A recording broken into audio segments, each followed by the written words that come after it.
Welcome है आप सभी का। आज से हम लोगों ने देखना है इडियम के पोर्शन को, और आपको जैसा कि क्लियर ही होगा कि आपका जब एसएससी स्टेनो का एग्ज़ाम होता है तो इडियम के पोर्शन आपसे 5 पूछे जाते हैं। ठीक है, 5 आपसे पूछे जाते हैं जो कि बहुत ही इजी पोर्शन पे रहता है।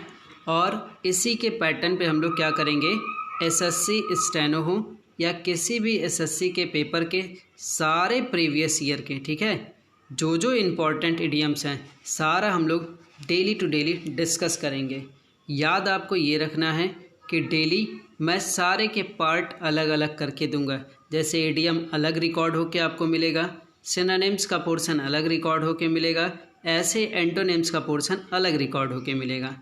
इस वीडियो में आपको ये भी ध्यान रखना है कि जो आपको बताया जा रहा है वो आपके लिए इम्पॉर्टेंट है, और जैसे ये इडियम आपको बताया जाएगा उसकी हिंदी बताई जाएगी, साथ में उसकी इंग्लिश मीनिंग भी बताई जाएगी।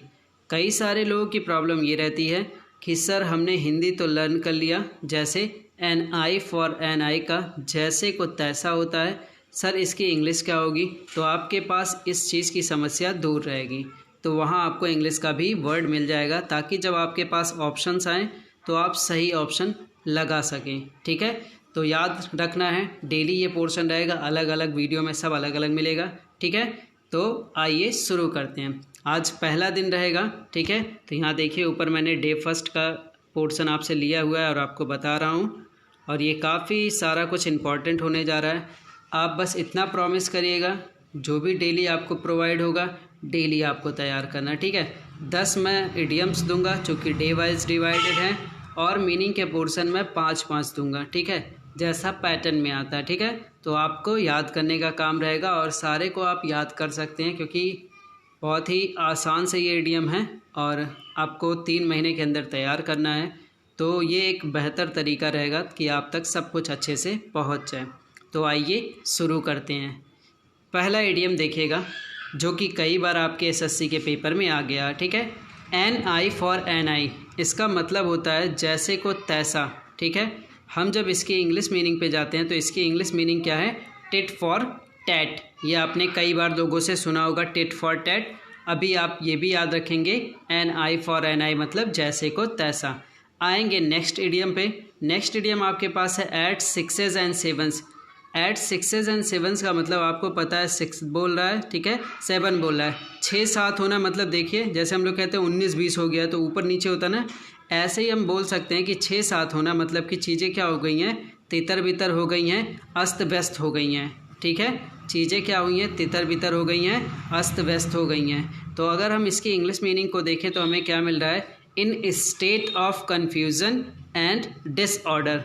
डिसऑर्डर का मतलब भी होता है प्लेस से इधर उधर हो जाना।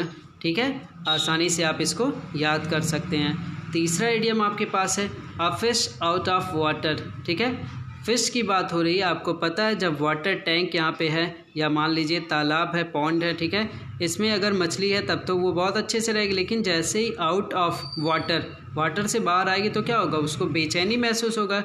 तो जो लाइन लिखा हुआ है सेम इसका मतलब है, बेचैन होना मतलब कि असहज महसूस करना। तो इसका ऑप्शन हमारे पास क्या दे रहा है, इन एन अनकम्फर्टेबल पोजीशन। ठीक है, आइए फोर्थ इडियम को हम लोग देखेंगे। लिखा है an apple of discord. Discord का मतलब याद रखिए, इसका मतलब होता है विवाद, झगड़ा। ठीक है, तो एन एप्पल, एक एप्पल क्या है, डिस्कार्ड है, मतलब कि क्या है, झगड़े का कारण बनेगा। सीधा सा इडियम है, डिस्कार्ड का मतलब ही होता है झगड़ा। ठीक है, झगड़े का कारण। ऑप्शन देखिए, cause of quarrels, dispute, position. ठीक है, डिस्प्यूट का मतलब भी होता है विवाद, क्वेरल का मतलब आपको पहले से पता है लड़ाई झगड़े होते हैं। तो ये भी आप आसानी से तैयार करेंगे। आइए 5वें नंबर के इडियम पे चलते हैं। 5वां नंबर इडियम बहुत ही सुंदर है, अ डार्क हॉर्स। इस इडियम के बारे में आप ऐसे तैयार करेंगे कि जैसे मान लीजिए कोई इस वक्त अपना सारा कुछ अच्छे से तैयारी कर रहा होगा, और उम्मीद है सारे लोग लॉकडाउन में अच्छे से पढ़े होंगे। क्यों, क्योंकि 3 महीने बाद जब पेपर होगा तो इसी में से कई लोग डार्क हॉर्स बन के निकलेंगे कि भाई उसने लॉकडाउन में अपने समय का बहुत अच्छे से यूज़ किया था। ठीक है, तो हम लोग उसे क्या बोलेंगे जब वो एग्ज़ाम क्लियर कर लेगा, वो डार्क हॉर्स था, मतलब कि अप्रत्याशित विजेता, मतलब जिसके बारे में आप उम्मीद भी ना करें वो व्यक्ति जीत जाए। ठीक है, जैसे इनमें ऑप्शन क्या इन्होंने दिया, a competitor of unknown capability or skill, ठीक है, जिसके बारे में ये सब चीज़ों की जानकारी ही ना रही हो, ठीक है। 6 इडियम को देखेंगे। अच्छा याद रखिए आपके पेपर में 5 इडियम ही आता है, ठीक है, लेकिन हम 10-10 लर्न करेंगे इडियम्स को, क्योंकि ये आसानी से याद हो जाता है, ठीक है। तो आइए 6 number idiom, a man of straw. A man of straw का मतलब होता है मामूली या अभावग्रस्त व्यक्ति, ठीक है। स्ट्रॉ का मतलब आपने पढ़ा होगा, स्ट्रॉ का मतलब एक होता है ना पाइप वाला रहता है, जिससे हम लोग क्या करते हैं कोल्ड ड्रिंक वगैरह पीते हैं, ठीक है। तो स्ट्रॉ का मतलब वही रहता है, स्ट्रॉ देना भाई, ठीक है। तो अ मैन ऑफ स्ट्रॉ का मतलब होता है मामूली या अभावग्रस्त आदमी, ठीक है। A man with no voice, विनीश बिना शब्दों का, ठीक है, विथ ऑफ हिज ओन, ठीक है। इसका ऑप्शन ये आपको मिल रहा है। नेक्स्ट देखिए आपके पास 7वें नंबर का इडियम है। इस इडियम का मतलब है अ ब्लैक शीप, ठीक है, अशुभ व्यक्ति, ठीक है। अ ब्लैक शीप का मतलब अशुभ व्यक्ति। देखिए वैसे भेड़िया क्या होता है, हमने मोस्टली हम लोगों ने जो देखा होगा वो सफ़ेद देखा हो, ठीक है। तो इसने एक इमेजिनेशन दिखाया हुआ कि अ ब्लैक शीप, वो अ ब्लैक शीप है, ठीक है। ब्लैक शीप मतलब कि क्या है, अशुभ व्यक्ति है। अ अनलकी एंड अनलकी पर्सन, ठीक है। नेक्स्ट इडियम पे हम चलेंगे। नेक्स्ट इडियम हमारे पास 8 नंबर की इडियम है। 8 नंबर के इडियम में देखेंगे at a stone's throw. Stone's throw की बात कर रहा है, स्टोन्स फेंकने की बात कर रहा है, या फिर हाँ स्टोन्स थ्रो फेंकने की बात कर रहा है, ठीक है, पत्थर को, ठीक है। तो क्या कह रहा है, एट अ स्टोन्स थ्रो बहुत बार आ चुका है पेपर में, इसका मतलब होता है थोड़ी ही दूरी पर, ठीक है, कुछ दूरी की बात को एट अ स्टोन्स थ्रो बोलते हैं, ठीक है। ऑप्शन क्या दे रहा है, at a very short distance. देखिए इसकी इंग्लिश भी मिल गई, ठीक है। नेक्स्ट इडियम आपके पास 9 नंबर में है। 9 नंबर इडियम है add a new feather in one's cap. Feather पढ़िए या फेदर पढ़िए।